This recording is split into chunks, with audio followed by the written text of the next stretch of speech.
Hello, and welcome to the If We Knew Then podcast. I'm Steven Sachs. And I'm Lori Sachs. And this episode is the second half of our two-part conversation about physical therapy. Again, we are joined here with our favorite physical therapist, Natalie Spiteri. In the first part, Natalie talked about what physical therapy was, what early intervention physical therapy is, and early intervention in general, and also what to expect from these early therapies. And now Natalie will move on to when our children become school age and what to expect in the school system.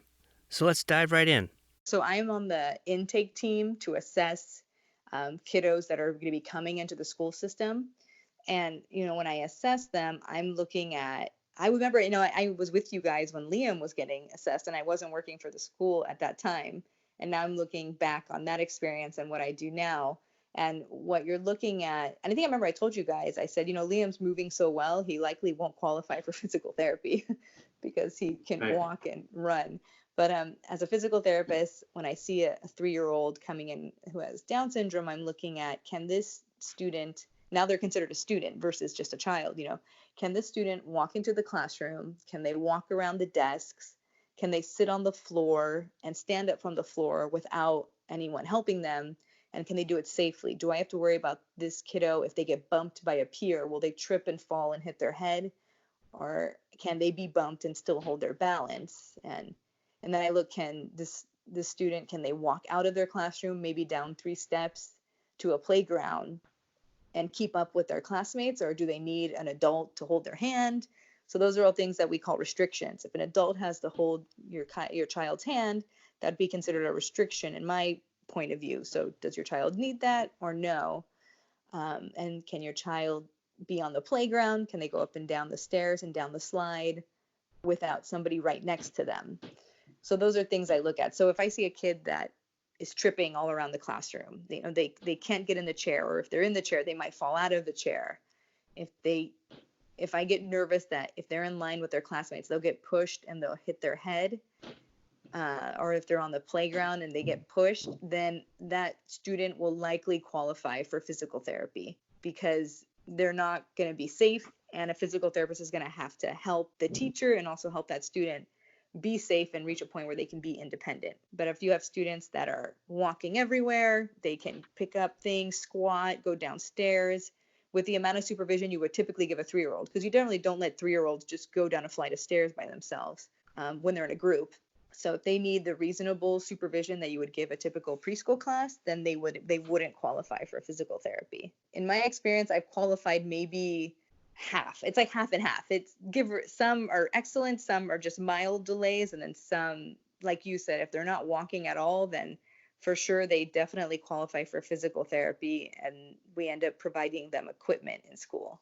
What do they do if they feel their child has this need, but then is deemed that they don't have the need? Or they can't get the service, right? Can you address that at all? I don't know if you can address that, but if you can. I can tell you in my experience what happens.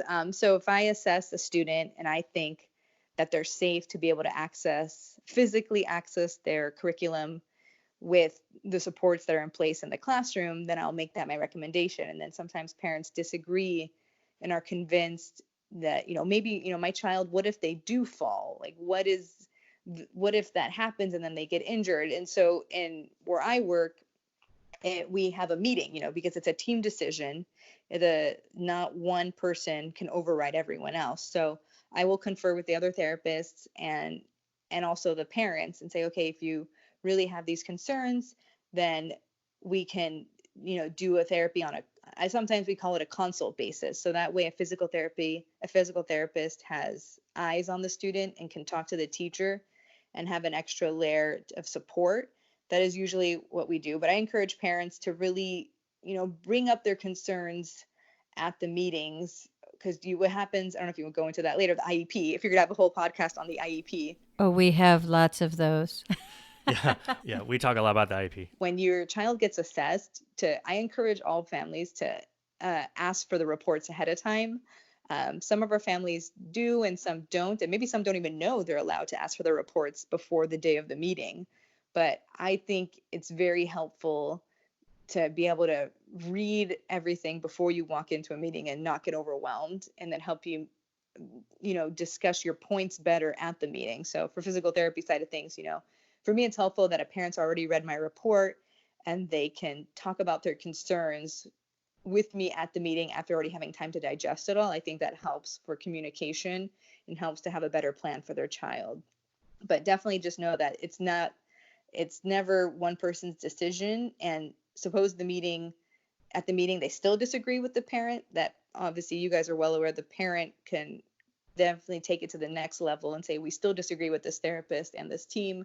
We'd like this service, and they can see about getting it. But usually most therapists, and in my experience, will try to work with the family because we don't want a kid getting injured. So we usually try to work with the family to make sure the child is safe at school. And, everyone's IEP is different, but we found that you can kind of try to choose some of these hours. Let's say you get a certain amount of hours of physical therapy sessions. Some of these may be in the classroom, some may be outside the classroom. Maybe you could talk a little bit about those two aspects of it.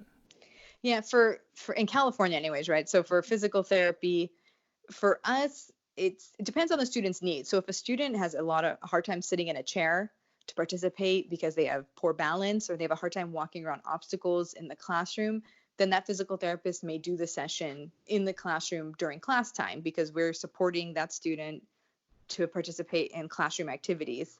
But if the student is not safe transitioning out of the classroom, not safe on the playground, then the physical therapist will likely pull the student out of the classroom to work on those things outside the classroom. But they also may work with that student during recess because in real life, this kiddo will not be on the playground by themselves all the time. They're going to have to be around other students. So the physical therapist will mix it up, some sessions with no one out there, some sessions with the classroom out there, and some sessions in the classroom. So for us, we're always changing it up according to the child's needs and what their IEP goals are. And you were talking about some equipment you use sometimes in school? Okay, yeah, right. So the big thing, if a student's not walking by the time they enter preschool with school, is we recommend something called a gait trainer. And there's different companies that make different gait trainers, and they're very expensive. If a family wants it in home, they definitely would have to go through their private insurance. But for school, the school will provide it for free for the student, and it will remain in their classroom, and they will have access to it all the time they're at school. And we also provide things called adapted chairs, which are, if a student doesn't have good sitting balance, then we'll provide a chair that allows them to be able to sit without having an adult next to them holding them in a chair. So to allow them be as independent as possible, but also to be safe. Can you describe the first device you were talking about, the gait? The general term, we call it an adapted mobility device, but a gait trainer is the other term for it. It's basically like a walker, but for children, you need more than the basic walker you see older adults using. These typically have 4 wheels. It has a harness around them. It can also support their pelvis if they need that help. So there's a lot more supports to help them walk. And as the kiddo gets stronger, a physical therapist will take away some of the support. So if my kiddo needs the pelvis support as they get stronger, I'll take away the pelvis, but they're still held in with their trunk. As they get stronger again, then they'll end up just walking, holding on to the handles and have nothing tied to their body. So that's how we progress our kiddos who aren't quite ready to walk independently yet. And then the goal, obviously, especially for my kiddos with Down syndrome, because I know they will reach this goal of walking independently, is to definitely start with something like a gait trainer and remove the supports until they're walking with as little help as possible. And it could be a big piece of equipment like that, or also I remember Liam having just a step stool provided for him to wash his hands in the bathroom. Yes. And I helped you with that, I remember. For us, right, accessing a bathroom. So, and because Liam was already this was outside of preschool age, so now the toilets are bigger.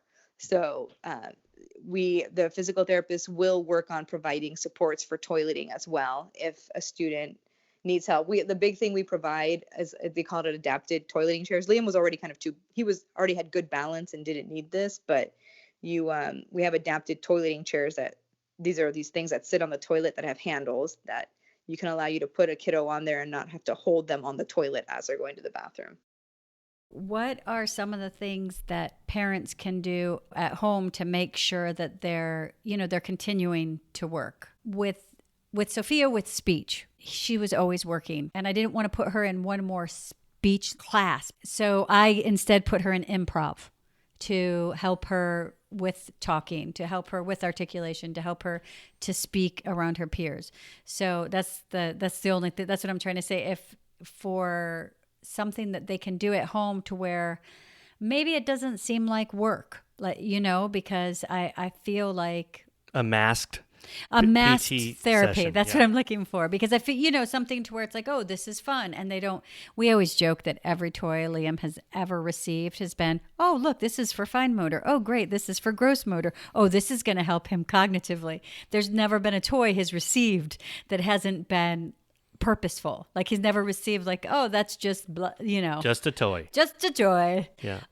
So are there some things that you can provide for parents that they can do at home that either is just something blatantly at home, physical therapy, or something to where, these things are going to help with I think when you had us get him a mini trampoline. Remember that trampoline? That's the right. mini trampoline, and he loved, but it was still doing input and helping him strengthen. So yeah, it depends on the age, but when I get school age kids, I saw an outpatient, I would start telling the parents, like what you said about improv, how about an extracurricular? He doesn't need to be coming here to do therapy. So the big thing I recommend are martial arts for Down syndrome, for anyone, for my kids that have, low coordination. Martial arts is a big one I like because it's a non-contact, the one, at this age, at the younger age, it's non-contact. There's always a mirror, it's not a super fast paced, and the instructor can adapt it towards the kiddo's needs, but something like that is always good. I'm always a fan of swimming, gymnastics, which these are all activities that more and more staff are becoming more familiar with adapting it to individual needs. And I would also just tell parents, do what you would do with any other kiddo in terms of going to the park. Don't come home if there's no homework and let your kid just sit there and watch TV. Like, let's go to the park. You know how we would go on walks in the neighborhood especially if there's lots of tree roots, walking over uneven sidewalks, up and down hills. I would always try to do lots of fun walks. If you are stuck home, then I'm a fan again of obstacle courses, throwing couch cushions on the floor, having, if you're doing an activity, putting the puzzle pieces on one end and the puzzle on the other end, or anything with pieces, and just put a lot of obstacles in the way, because that works on motor planning, strengthening, balance, just getting them moving versus just sitting. Because again, you always are wanting to work on the strengthening if you're wanting your kiddo to have better balance. Oh, I forgot. Obviously, the big activity I love is soccer, because again, that's outside on grass. You can let your kiddo fall for the most part and not be too concerned, but it's a good whole body activity. Depending on the age, suppose if you're of a 3-year-old, having a water table or a learning tower, something where they play in standing, is very good, because you're just working on standing balance, and also just standing up is working on trunk strength and posture. So that's always a good activity to have at home. Basically, any activity that keeps them from sitting on their bottom, just doing nothing, is good. And that way you're moving away from just doing PT activities, but they're doing age appropriate activities that are standing up versus just sitting down. Yeah, to giving us those things to do at home is Do you have any suggestions for Liam, now age 10? What do you guys do with him now? Is he doing extracurriculars outside of school, or what is he doing after school? To be honest, he has a lot of homework, and that takes up a lot of his after school window. He was in karate, and he loves to play ball. Oh, we play ball all the time. He likes to swim. Oh, during the summer, he can swim, and we play ball outside. And now Liam isn't capable of swimming unaided, so that's something for parents to know, that either he can stand, he's tall enough to stand in the shallow end, and he enjoys that, bouncing up and down, or if it's a deeper pool or he wants a little more freedom, we'll put a life preserver on him, and then he moves his legs and his arms and throws the ball and has to move around even in a deeper part. And we don't have to be so concerned that we need to be there all the time. We're still in the pool with him, but we can actually throw the ball with him back and forth, and that seems to work. We have some stairs in our home, so he's always going up and down the stairs, but we're trying to get ourselves in a little more of a routine of actually taking walks around the block. if you go with what he enjoys the most, we'll put on music and just say, dance off. And we just take turns dancing. And Liam gets a lot of time to dance and move his body around. So that's one way to try to stay active as well if you're looking for creative ways. And that's what I recommend is to also, yeah, when you hit that age or older, say, what does your kid like to do? Because I can do PT all day long, but if I'm not here all the time, so what does your kid like to do? And try to incorporate that into a movement activity versus just doing PT, repetitions back and forth. Try to incorporate the child's interests. Then they're more, into what you're going to be doing versus, going up and downstairs to do my activity. Do you think there's anything else you'd like to add? Was there something that you thought that people could really get, information you thought that people could use? I would say the big thing is just advocating for yourself. When I feel so awful for parents, especially when I work with lower income parents and families who don't have pediatricians who are that great. I just try to encourage parents that there's no bad questions, to really advocate for yourself and push your pediatricians for the help that you need. And then also, once you get that help, to not be afraid to ask your therapist and question your therapists, because you are, for me, my patient's parents were my number one people I needed to make sure I was connecting with, because you're the ones that are with the patient all the time. So if I'm not connecting with you, then we're not getting everything we can to help a student or child progress. So I always tell parents, don't be afraid to ask questions to anyone. I always ask anything, because you'll lose out just by staying quiet. So I always think that's the number one thing to do. And then also now, just social media, Instagram is a really great resource. If you really have nobody in your community that has Down syndrome for you to connect with, that Instagram is really a great way to find families, especially for a kiddo your particular age. There's a lot more resources out there to connect now with social media. I think you've probably gone through enough IEPs to see that sometimes a parent can come from a place of, well, I'm getting this service and just getting it seems great and I should be thankful for that. And then not pushing for more or asking for what else is there available. And I think that mindset is something that can hinder your capability of being an advocate for your child. You need to get past that and know that this isn't some gift. This is, just like you brought up IDEA, this is something that is federally funded and is a requirement for that school and that district to provide to your child. And if you come from that angle, you're more apt to ask those questions and push to have adequate therapies for your child. Don't be afraid to ever ask or question, because from our perspective, I'm used to being questioned, and we don't get offended, and it's part of my role as a clinician to be questioned and make sure that who I'm speaking to is understanding what I'm talking about. So I don't want parents to be afraid to question anybody about their child. Well, that's the difference in you, and that's why we always felt so fortunate. Not that, and I know that there are great PTs out there, but that's one of the things that we've always felt so fortunate in, was that the group of people that Liam had, it was you, it was Nathan, who was his OT, and Caroline, who was the early interventionist. And we just felt so fortunate because the level that the three of you worked on and the place that you came from was really a place of communication and concern. And you had the same goals for our child that we did, which is sometimes hard to match. And so I think that it was great for us because that was our foundation. And so anytime anybody brings anything less than that to the table, we're like, no, because we know how great the supports can be, and we know how beneficial they are to, how beneficial they were to Liam. It changed his life. It changed his ability. It changed his confidence. And it changed his work ethic. It's we've been so fortunate. And when you guys were talking about IDEA and advocating, the thing I think we forget sometimes is that people fought for that. They fought really hard. Someone's gone before and fought for that. So then now we can advocate and utilize those services.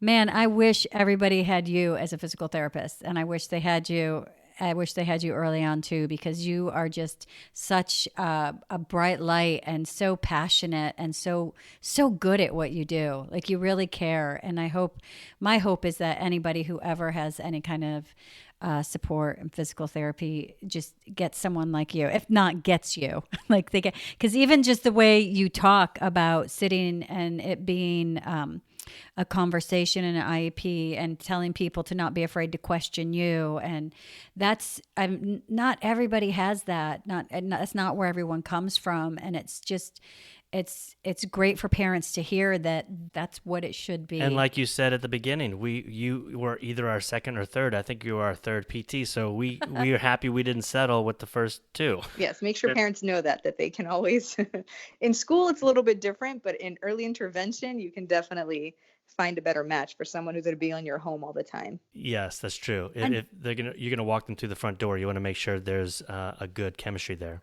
And I think what parents could know too is that we watched you we were there at all times whenever you did your sessions, and we watched and we tried, and you would give us things to do after and like kind of homework, and we would try to mimic you in our little therapy sessions with Liam. We would have times where we would be one-on-one with him and say, hey, I saw Natalie do this and it was something he's really working on. Let's work on this together. And so it's really beneficial for parents too, especially that early intervention time when someone's in your home.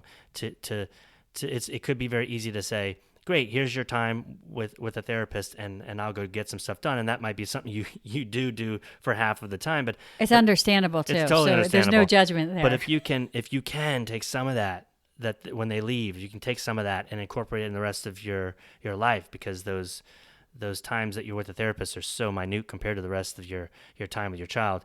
It's really, for us, it not only, I think, benefited Liam, it benefited us for peace of mind. Just what do we do? And I think that, both of you were wonderful to work with because you're so receptive and open to what I was showing you. And then you were really great. Also, you were all great PT providers yourselves by doing everything and really putting everything into practice. So you made it easy also. It was okay with me if some parents weren't available, but definitely at the end of the session, I would bring a parent back in and say, okay, this is what we did. Let me show you. And then I'd want the parent to try it themselves, and I'd have them do it just before I'd finish. We learned because a lot. I think one thing that just with parents and you have a child who has a physical challenge, whatever that may be, that has an impact on you as a human, as a parent. And so I think my goal is to empower parents and give them, like I always say, if I knew then, if I could give them that little bit of a breath or peace to know it's gonna be okay, it's gonna come and you're gonna get there, and to not jump to the next milestone to be where you are. And I think with these things that you've given us and given them, I think that's a gift that we'll be able to do that. Yeah, thank you so much for joining us. No, thank you for having me. Please follow us on Twitter at If We Knew Then Pod, and you can drop us a line on our Facebook page at If We Knew Then Pod, or visit our website, ifweknewthen.com, to send us an email with questions and comments. And you can join our mailing list there and get alerts of future podcast episodes. All these links will be added to this episode's show notes. Thank you again, and we look forward to you joining us on the next episode of If We Knew Then.